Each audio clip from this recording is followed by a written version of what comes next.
Ray, thank you very much. First, let me just say what an incredibly huge honor it is to have been invited by Walt to make this introduction.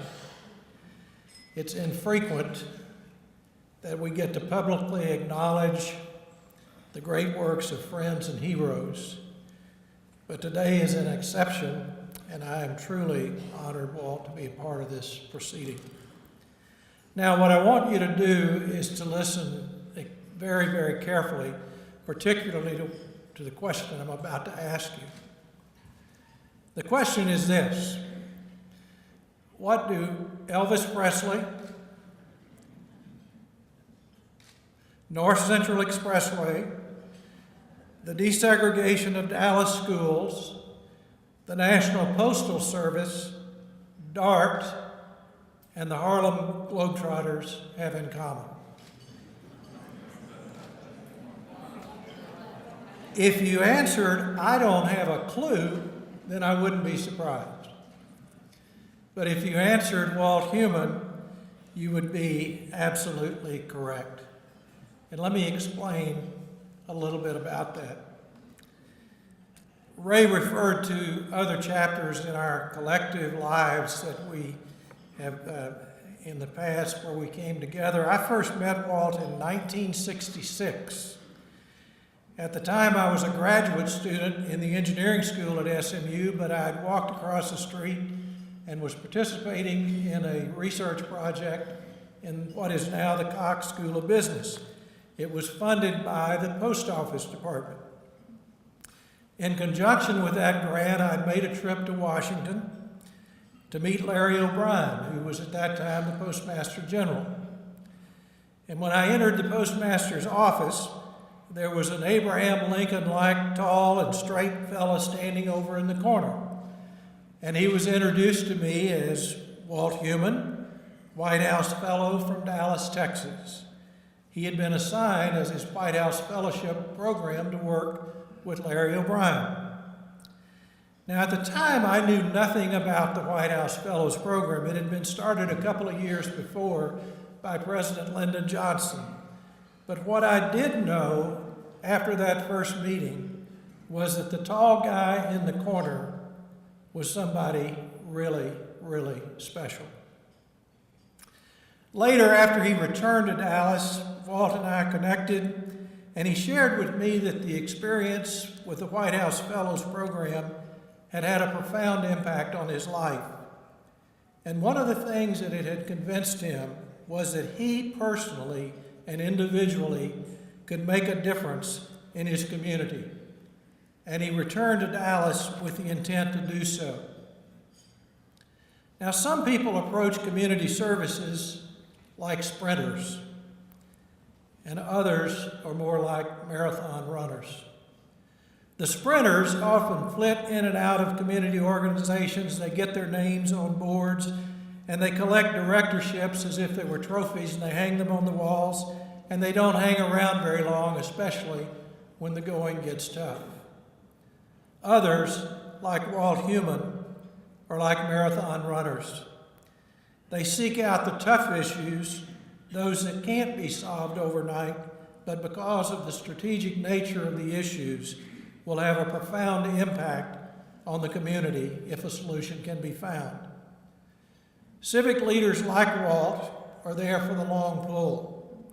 They fight through the barriers, and they stay the course until the race is over. Time and time again, we have been the beneficiaries collectively of Walt the Marathon Runner, the beneficiaries of his wisdom, his vision, his tenacity, his intellect, and his leadership.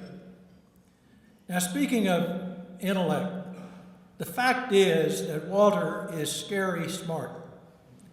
He's got more degrees than a thermometer. After graduating as valedictorian from Hillcrest High School, he went on to get a BS in physics from MIT, followed by an MBA from Harvard Business School, a JD and LLB from the SMU Evening Law School, a program that he helped reinstate at the university. And he's pursued graduate studies toward a PhD in engineering physics, and just for good measure, he threw in studies toward a master's degree in geosciences. I get tired just thinking about all that. Now, returning to Dallas after the White House Fellows experience, convinced as he was that one person could make a difference in the community, Walt's corporate and civic careers both took flight. Our good friend Ray Hunt, who has a keen eye for identifying leaders, invited Walt to join Hunt Oil Company. In order for that to happen, Walt had to leave a very successful career at LTV, where at a very early age he had already been given responsibilities as the CEO over 14 LTV operating units. After careful consideration, Walt reached agreement with Ray that would allow him to continue and even expand his active civic work while carrying out completely his corporate responsibilities. Walt and Ray forged a relationship that's resulted in tremendous benefits for our city in the ensuing years. Let me give you just a few examples of how Walt's impact on our life and why, because of what he's done, we have a much better community in which to live. When he saw the need for a more efficient and effective movement of traffic throughout North Texas, Walt jumped into the middle of the dialogue and led the effort that resulted in a complete renovation at the time of what was the most dangerous freeway in the United States, Central Expressway. And having witnessed the importance of mass transit in the development of cities like Boston and Washington, D.C., he initiated conversations that ultimately resulted in the development of the Dallas area rapid transit system, leading to his becoming affectionately known as the father of DART. Without both of these initiatives, I believe that today we would be in a gridlock on our city streets. When he saw racial injustice in our schools, he founded and led the Dallas Alliance that initiated efforts to ease racial tensions by developing a successful plan for voluntary desegregation in Dallas public schools. That plan included the development of expanded career choices and clusters that became a national model for magnet schools across the entire United States. His passion for humanitarian causes also led to a new initiative called the Jubilee Project.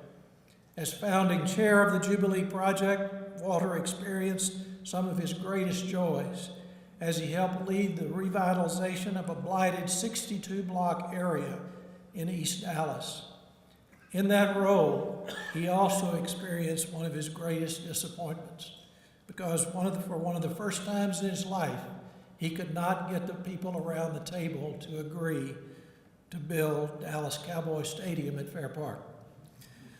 Along this incredible personal journey of civic leadership and service, Walt found time to start the Dallas Chamber's Leadership Dallas program, serve as chair of the Dallas chapter of World Presidents Organization, and chair numerous committees for the Dallas Chamber of Commerce and the Dallas Citizens Council. And along the way, he took time out to help organize the U.S. Postal Department. Throw in services as a supervisory board chair of Memorex Telex Corporation and a 20-year directorship with the RAND Corporation, and you begin to get an idea of the profile of this remarkable, remarkable person. Additionally, Walt is a man of faith. Active in his church, he and me, his high school and current sweetheart, and wife for over 5 decades, are the proud parents of 3 adult children and 11 grandchildren. And like so many of the former J. Erik Jonsson Award honorees, Walt has never sought the spotlight for himself, only for the causes that he champions. Nevertheless, the award today is not the first time that he's been recognized for outstanding civic service. Other acknowledgments have included being selected as one of only 9 individuals to receive the Legacy of Leadership Award from the White House Fellows Program. Fellows Foundation, one of 600 out of 600 former White House Fellows. The trifecta of distinguished alumni awards from SMU, SMU Dedman School of Law, and MIT, the prestigious Lenz Award, and in 1970 he was selected as one of the 10 outstanding young men in America, along with none other than Elvis Presley. Now, I told you there was a connection, but for the full story of what happened at Graceland when they went there for the awards, you've got to talk to Walter about that. And by the way, I probably didn't mention that Walter is also one of the only people that I've ever met, and probably the only one in Dallas, who scored 10 points against the Harlem Globetrotters while he was playing basketball with the Oklahoma City All-Stars, even though dribbling phenomenon Marcus Haynes otherwise made the All-Stars look like rank amateurs. But that too is another story. So Walt, I know that none of your work as a servant leader was undertaken in order to gain personal acknowledgement. I'm glad that others have recognized your contributions as we've passed this way, and they've paused to say thank you along the way. However, I can assure you that none will be more heartfelt than the thanks you receive from your friends and the guests assembled today as we present you with the 2012 J. Erik Jonsson Award. I really don't believe that the McGuire Center Board could have chosen anyone who exemplifies more the values and the community spirit represented by this award and its namesake, former Mayor J. Erik Jonsson.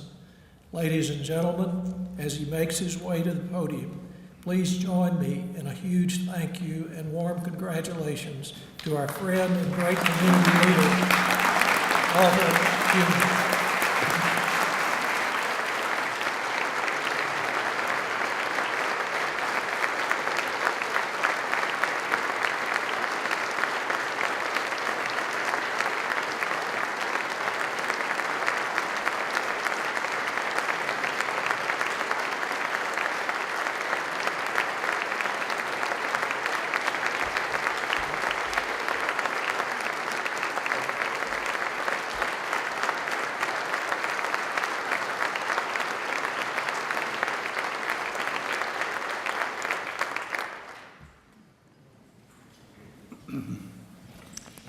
Thank you very much for this honor. I accept on behalf of all the many volunteers that helped make what you just heard about possible. My temptation right now is just to thank you and sit down. I think anything that I could say would be anticlimactic after Bobby, and I appreciate very much the introduction and also the selection committee that honored me. One other advantage is that it put me in wonderful company, those previous recipients that I'm so honored to stand with. Ray, thank you for chairing this event and your committee, but also I'd be remiss in saying thank you for so many other things. It's been wonderful, and I appreciate everything that you've done. I would like to thank my family, my wife, my children, my grandchildren, for their great support. Obviously, something has to give if you spend a little time in community affairs. So I'm delighted that they're here, and many are in school and couldn't make it, but they're got their priorities right. I appreciate all of you for attending. Especially want to thank my classmates from grade school and high school that are here.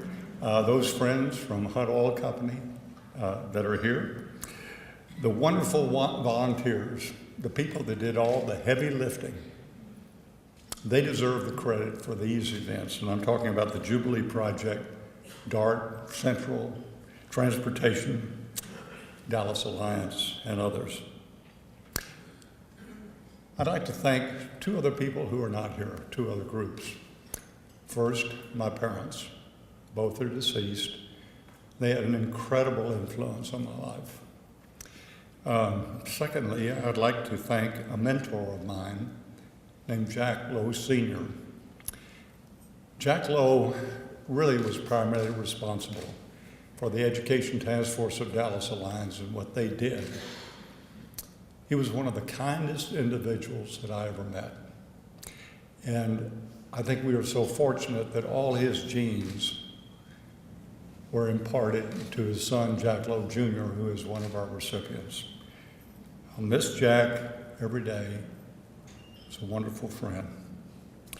Now, each year I'm given the privilege of speaking on leadership to the SMU freshman class.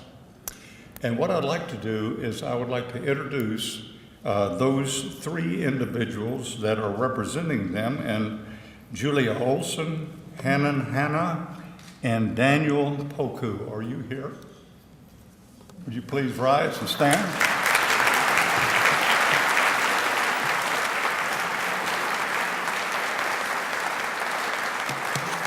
Thank you.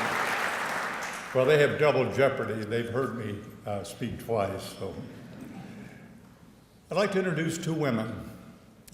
LaCheryl Walker, I first met, she was an AmeriCorps volunteer. That's a domestic Peace Corps. And she came to Jubilee, and she immediately connected with the community. She gave the entire Jubilee project credibility. Warm, tender, street smart. She taught many times the students that you should not be content with just going to high school, you should graduate from college. And so she clawed her way up and she got her college degree and showed them by example. She is, in my judgment, or was the guardian angel of the Jubilee Park area. The other woman I want to introduce is Ana Maria Naro. Her name is now Ana Maria Ramos. Grew up in the barrio here in Dallas, dropped out of school, joined the gang, married, had a child, but was not content in just being a mom. She got her GED, got a degree from University of Texas at Arlington, held a number of very important positions, including a national direction office for a Hispanic organization. And that's when we were fortunate enough to find her and hired her as our first executive director for the Jubilee Project. Now she serves as the head of the El Centro College West Dallas Division.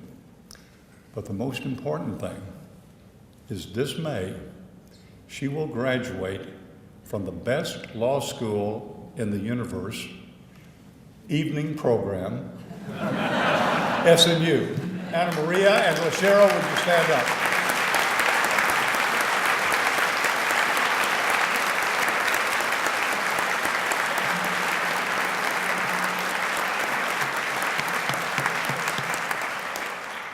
They're terrific. I'm so honored to receive the J. Erik Jonsson Award. I would not be here if it were not for Mayor Jonsson. Let me explain. In the late 60s, the president formed the White House Fellows Program. He said we're going to have a national competition and we're going to select about 15 to 20 individuals each year to serve at the highest level of federal government. Applications flowed in, but LTV, my employer at the time, instead of just getting the announcement or the letter from the president encouraging them to nominate employees and put a notice on the bulletin board, LTV actually had a corporate-wide competition. LTV Aerospace, J&L Steel, Wilson Products, and so forth. And I was fortunate enough to win that, but they didn't do anything other than they said, now we'll write a letter of recommendation, but you have to fill out this application. So I filled it out. It was forwarded on, and those applications flow into the White House Fellows Commission in Washington, where they're reviewed, and then they reduced that to about 120. And those 10 individuals from the southwestern states those applications were sent to the Southwest Regional Panel of the White House Fellows. That panel, President Jonsson asked Mayor Erik Jonsson to serve as chair of that panel. And also on that panel was the governor of New Mexico, the chancellor of the UT system, Southwestern Medical School president. Well, all of us were nervous. We went for this interview, and that was the first time that I met Erik Jonsson. Tall, quiet dignity, articulate, an aura of leadership. He didn't even have to speak, you just felt it. Well, we went through that, and thanks to Mayor Jonsson's panel, I became one of the 45 national finalists. David Rockefeller was the chair of the White House Fellows Commission that reviewed, and we went to Washington for 3 days of interviews. Commission made 18 recommendations, which the president accepted, and then the president held a reception in our honor in the East Room.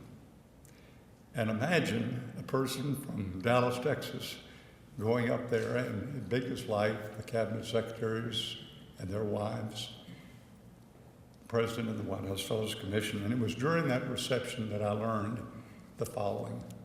It said, that Mayor Erik Jonsson is really a very persuasive individual who really talked a lot on your behalf. So I was selected by that commission, but Mayor Erik Jonsson's stamp was all over that. The White House Fellows Program absolutely changed my life.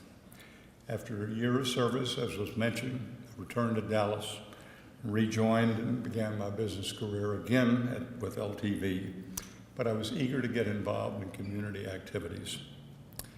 So I contacted Mayor Jonsson, and he gave me my first civic job, Goals for Dallas. Now, as the years passed, we visited.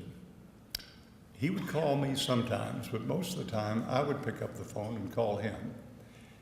And those of you who may have known Mayor Erik Jonsson knew that he had a secretary that I call the Sergeant Major. And I was never nervous around Mayor Jonsson, but around his assistant. When I picked up the phone, my mouth went dry, I stuttered. I'd like an appointment. Why? Well, I'd like to talk to the, and what do you want to talk to him about? Well, how long? Probably not this century, but maybe next one. Well, she would always relent, and I got to see Mayor Jonsson, and he would give me advice. We talked, and if I was fortunate enough to be involved in an activity that was successful, he would always say the following thing: well, kiddo, what are you going to do next? In other words, don't rest on your laurels. Mayor Jonsson had an incredible influence on my life. He is the gold standard, Carrie, of this award right here in terms of public responsibility, and I am indebted to him. My involvement in the community is a labor of love, but I'm very strongly committed to it for 3 reasons. First, the parable of the Good Samaritan requires it. Regardless of the talents that you have, it is imperative that we give those talents to help others. Second, receiving this award and my selection as the White House Fellow, I did not believe, and I do not believe at this point, honestly, that I deserve it. And so I view this award and that White House Fellowship and others as conditional gifts. You've got to earn it to keep it. You've got to earn it to keep it. Third, I enjoy solving problems, trying to lead team efforts in business or in public affairs. And I believe very strongly that we should all volunteer and initiate, not wait for a call from the president or the mayor. Take the bull by the horns, size up the problem, gather a team, and get on with it. Look long term instead of short term. Now, we face many problems in the world and in our local community. And I came across an article that I'd like to read because it summarizes some of those problems. Our streets are cluttered. Our poor and homeless are growing in number. And the people have lost faith in their government. Does that ring true sort of today? It was written by Aristotle 2 centuries before the birth of Christ. And the point I'm getting at is he had problems then, we have problems now, and we will always have problems. The key is how societies, how civilizations solve those problems. By confrontation or participation? By thinking long term or short term? By kicking the can down the road and not facing the problem squarely? We'll always have problems. It's how we solve the problems that reflect the character of our people. One of the most critical problems that our nation faces, in my judgment, is our nation's inner cities. There's such a gross waste of human talent and appalling decay in these cities throughout the United States, including Dallas, Texas. Since World War II, we've spent literally hundreds of billions of dollars at the federal, state, local, and nonprofit level, trying to improve it. And perhaps it's because they're in silos, Department of Transportation and Department of Housing and Department of Welfare, so forth. But are we any better off today than we were 60 years ago? I had a great lunch with the dean on education, and we both agreed, certainly in public education, you can't say that we've had major success in the inner city. And let me tick off some statistics. Public education. We're lucky if 50% of the students in an inner city public school actually graduate. If you start with an 8th grader and track whether they get a college degree, it's almost off the chart. Housing. You drive these neighborhoods, abandoned lots, debris, graffiti, crime. People do not feel safe in going out of their house, going to the park, getting food, and so forth.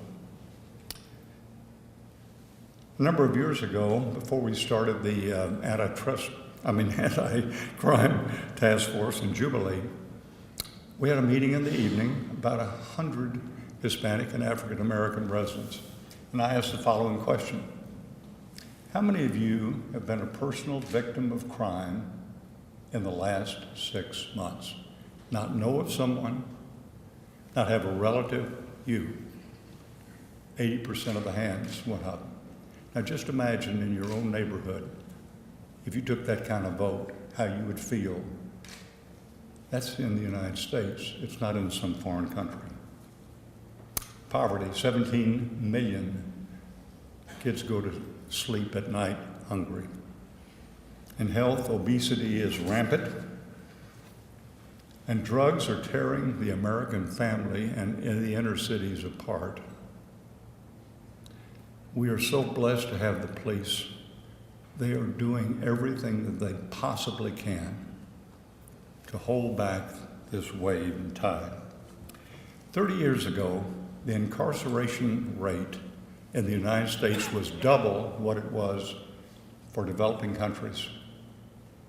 Then we declared war on drugs, and today that incarceration rate is 10 times the amount per capita that it is in other developed countries. We spent $1 trillion on the war on drugs. I don't think we won that war. As a matter of fact, a lot of people claim that we've lost it.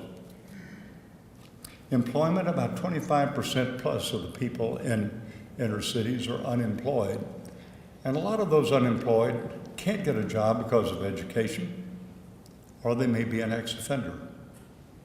I've had the privilege of working with 7 ex-offenders. Good men. worked hard, well organized. When you talk to them, they said, well, I've got 3 job interviews this week, but it always ends the same way. What? They ask, is there anything else you have to say? I said, yes, I'm an ex-offender. Thank you. And they don't hear back from them. So a non-pedophile, non-violent offenders, we've got a sea of them out there, and that we better do something because that is a wasted resource in this country. A job will solve a lot of social problems, and that's why it's so important. Well, the tragedy is that we have this wasted national resource, and there are at least 25 to 30 million people in the United States in the inner city who may never be part of or contribute to the American dream. So we got to do something dramatic about it. Jubilee was mentioned. We're trying a radically different approach to inner city revitalization. Instead of it doing in silos, adopt this whole 62-block area and then set up task forces in each of those areas to try to attack the problem in a holistic way, because all those problems are so interconnected. If crime is bad, people aren't going to want to live there. If the schools are bad, people are not going to live there. The approach seems to be working. The elementary school that was worst in DISD made exemplary 2 straight years ago, very recently. We're very proud of them. And crime was down 60%, according to the police chief.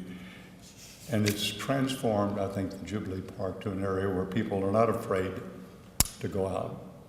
And they respect the police, and they get to know them.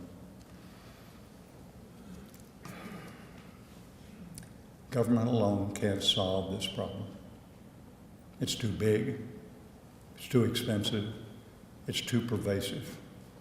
You and I and we have got to solve it. The private sector and the nonprofit sector. It's going to take lots of work, massive amounts of leadership and connection, and private money. Now I want to go from the overview to a very specific problem to illustrate what an inner city resident faces. This is a story of little Larry, a story of challenges and stark reality. After we acquired the 60 lots that we needed to build the Jubilee Park, there was an incredible amount of trash and 6 decades of material that had to be removed so the kids could play safely on the ground. So a friend of mine, he would plow, and then after work, some of us would come over there and we'd pick up rocks and throw them in a dumpster. Shortly after starting that, little Larry came up to me and he said, "Hey, mister, what you doing?" I said, "We're building a park for the kids. Can I help? I don't want to get paid." "Absolutely."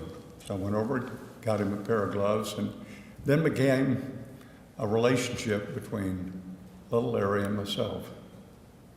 I learned a lot about Larry, but not as much as was there.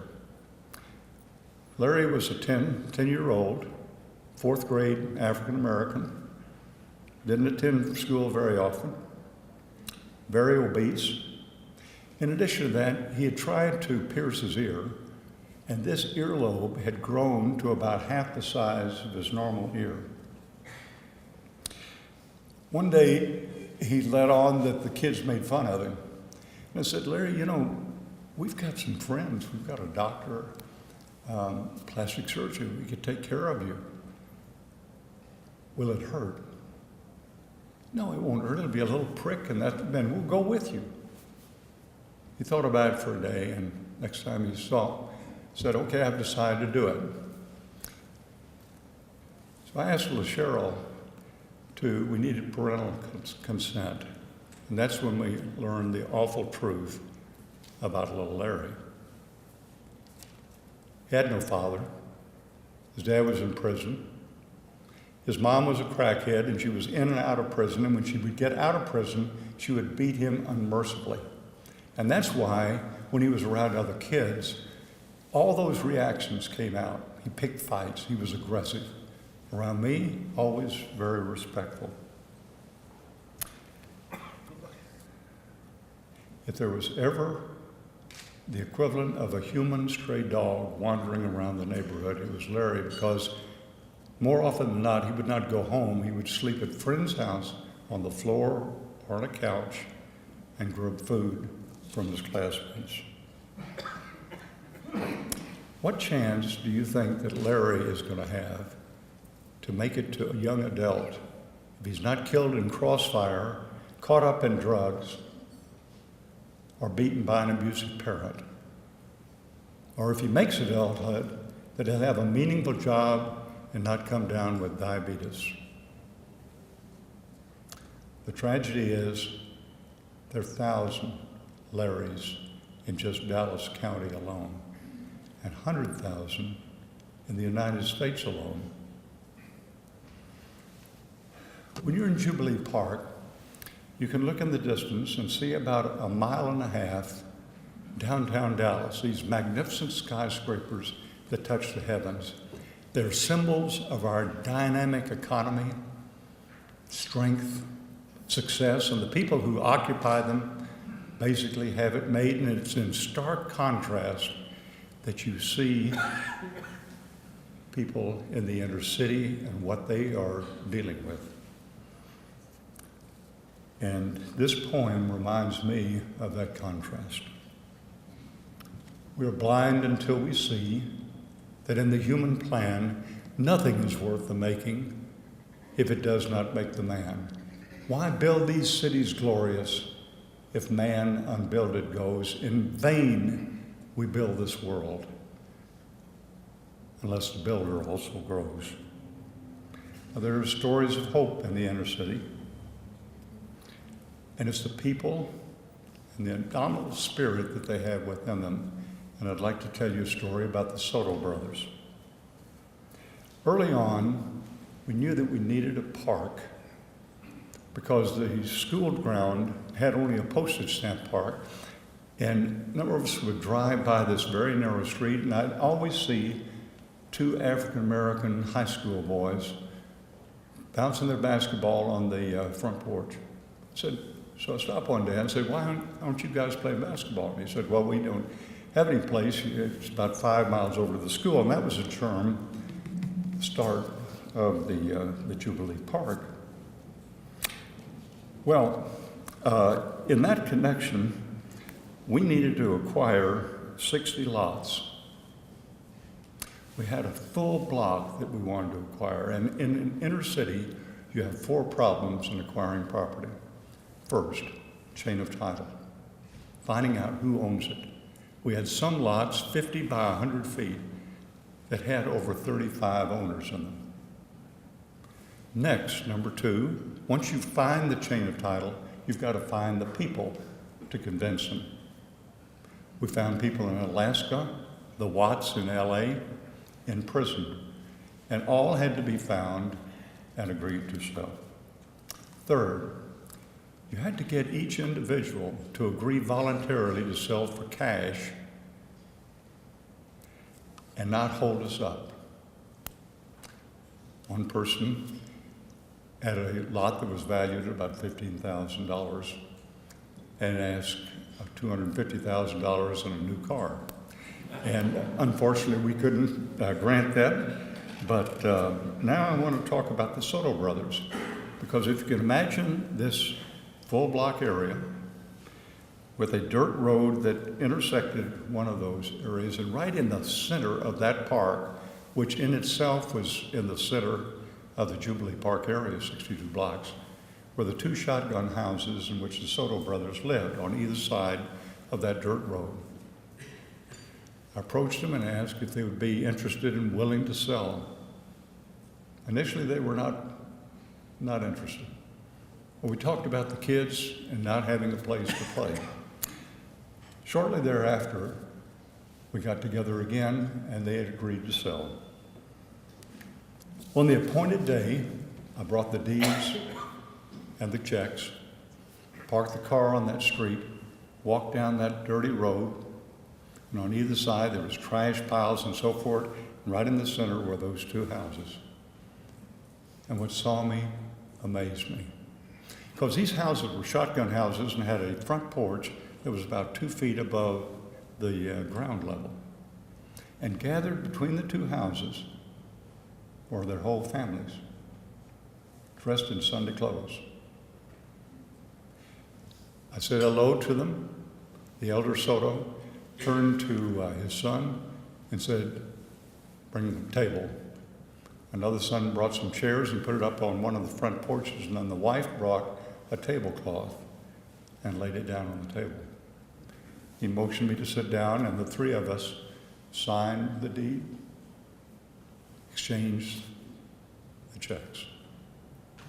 I'll tell you, if I had been Secretary of the United States signing the most important document, I could never have been more proud than to be invited up there on that table at that time.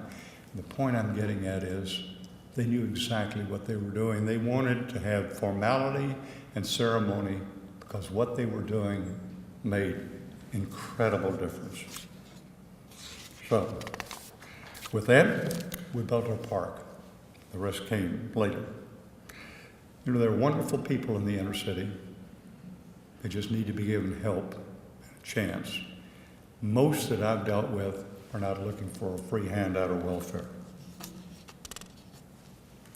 Thinking about the inner city, it's sort of like we're walking on a road and we look in these deep and dark woods that are ahead of us, woods filled with problems, some seemingly insurmountable.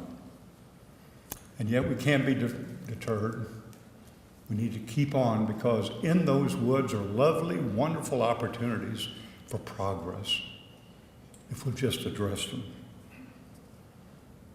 Robert Frost said it much better than I can when he said, "The woods are lovely, dark, and deep, but I have promises to keep and miles to go before I sleep, and miles to go before I sleep." For me, Lord willing and health permitting, public responsibility means that I have promises to keep and miles to go before I sleep. The wonderful thing about community service is that oftentimes we are transformed and benefited more than the people that we seek to help. It is so fulfilling. For me, except for the gift by marriage of a wonderful woman and the gift by birth of our children and grandchildren, nothing has been more fulfilling than public service. So I close with a poem that gives me motivation. It's my favorite poem. I sought my soul, but my soul I could not see. I sought my God, but my God eluded me. I sought to help my fellow man, and I found all three. Thank you.